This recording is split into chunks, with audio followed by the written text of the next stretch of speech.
আজি বনাম অসমৰ এটা খুব ধুনীয়া মাছৰ জোল। এইটো টেঙামৰা পাত দি বনাম। আপোনালোকে চিনি পায় নিশ্চয়। বহুত দিন ধৰি মই নিজৰ লেংগুৱেজত মই বনোৱা নাছিলোঁ, সেইকাৰণে ভাবিলোঁ আজি আপোনালোকৰ লগত এইটো মই ভিডিঅ' শ্বেয়াৰ কৰোঁ। আপোনালোকে চাই থাকক। একেবাৰে চিম্পল। মই এইটো মিঠাতেল দিয়ে বনাম।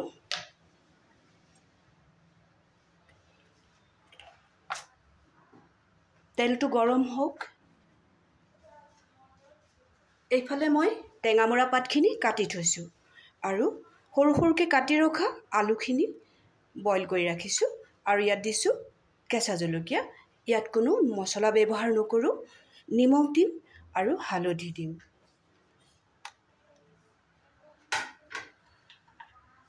এইফালে মই মাছখিনিও ভাজি ৰাখিছোঁ। এই টেঙা জোলটো কৰিবৰ কাৰণে আমি সৰু মাছ দিও কৰিব পাৰোঁ, ডাঙৰ মাছ দিও কৰিব পাৰোঁ।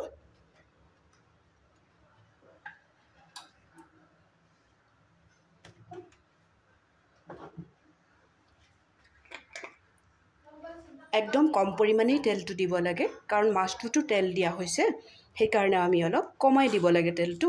ইয়াত মই খালি সম্ভাৰটো দিম ক'লা জিৰা দি। আপোনালোকে বিচাৰিলে ইয়াত সৰিয়হ দিব পাৰিব, হয় বগা সৰিয়হ নহ'লে ক'লা সৰিয়হ, তেনেকৈও দিব পাৰিব। একেবাৰে কম সময়ৰ ভিতৰতে হৈ যাব। মই দেখুৱাই দিছোঁ। বইল কৰা আলুখিনি ইয়াত মই ফ্ৰাই কৰি ল'ম। তেলটো মোৰ অলৰেডি গৰম হৈ গৈছে।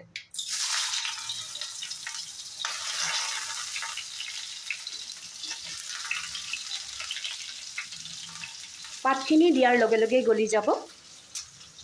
অলপ দেৰিকৈ দিম বুলি ভাবিছোঁ। ইয়াত মই কেঁচা জলকীয়াখিনি দি দিম। 4-5টা দি দিছোঁ। টেঙাও হ'ব, অলপ জ্বলাও হ'ব।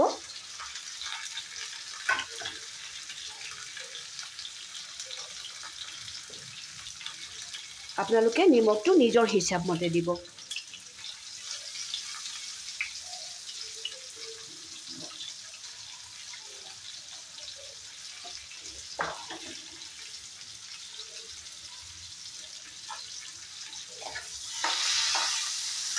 আলুখিনি মই ভালকৈ ভাজি ল'ম। আকৌ মই 2 মিনিটৰ পিছত দেখুৱাই আছোঁ আপোনালোক। আলুখিনি ভজা হৈ গ'ল। ইয়াত মই এতিয়া মোৰ হিচাপত মই হালধি পাউডাৰটো দি দিম।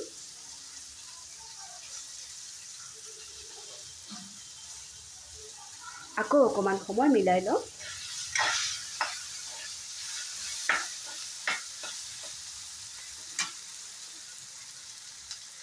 এতিয়া মই কাটি ৰখা টেঙামৰা পাতখিনি ইয়াত দি দিম।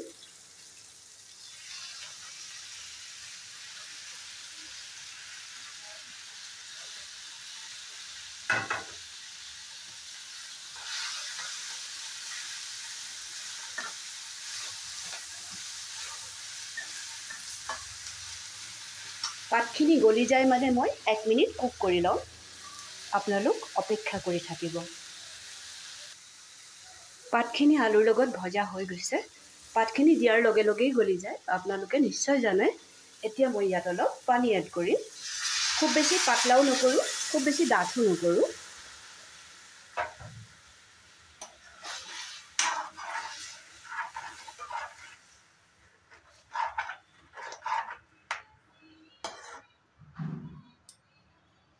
আৰু 1 মিনিটৰ কাৰণে মই এইটো বহাই ৰাখিম, যাতে আলুৰ লগত পাতখিনি ধুনীয়াকৈ গলি যায়। তাৰপিছত আকৌ দেখুৱাই আছোঁ। ঢাকনটো উঠাই এবাৰ চাই লওঁ।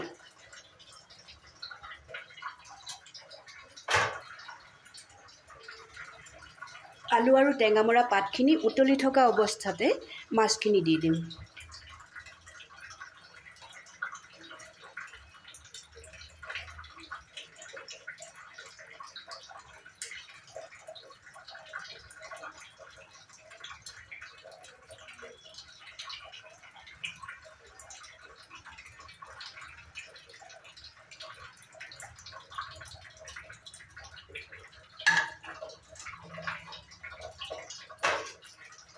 মাছখিনি যিমানেই উতলিব, সিমানেই জোলখিনি খাবলৈ ভাল লাগিব।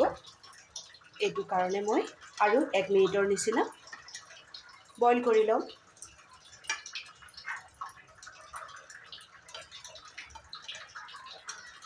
মই ইয়াত থাকোঁতে মোৰ বিভিন্ন ধৰণৰ লেংগুৱেজ মানে মুখত আহিছে, হয়তো মই কিবা ভুল কৰিব পাৰোঁ, আপোনালোকে নিশ্চয় নিজৰ বুলি বুজি ল'ব।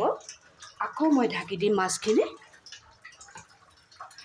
মাছখিনিৰ সৈতে জোলখিনি উতলিলেহে আচল টেষ্টটো পোৱা যাব। কিন্তু কি মছলা মই একোৱেই দিয়া নাই, আকৌ কৈ দিলোঁ। ইয়াত খালি কেঁচা জলকীয়া দিয়া হৈছে আৰু তেলত মই অলপ ক'লা জিৰা দিছিলোঁ, ইমানেই দিছোঁ মছলা। হালধি নিমখটো চব চব্জিতে থাকে, আৰু বাকী একো মছলা আপোনালোকেও নিদিব। গৰমত এনেকৈ খাবলৈ খুব ভাল লাগে, পেটৰ পক্ষেও খুবেই ভাল হয়। সেইকাৰণে আপোনালোকেও এদিন এনেকৈ বনাব। আৰু 1 মিনিট মই বইল কৰাৰ পিছত আপোনালোকৰ ওচৰত আকৌ দেখুৱাই আছোঁ। টেঙামৰা দি বনোৱা মাছৰ জোলখিনি মোৰ প্ৰায় ৰেডি হৈ গৈছে।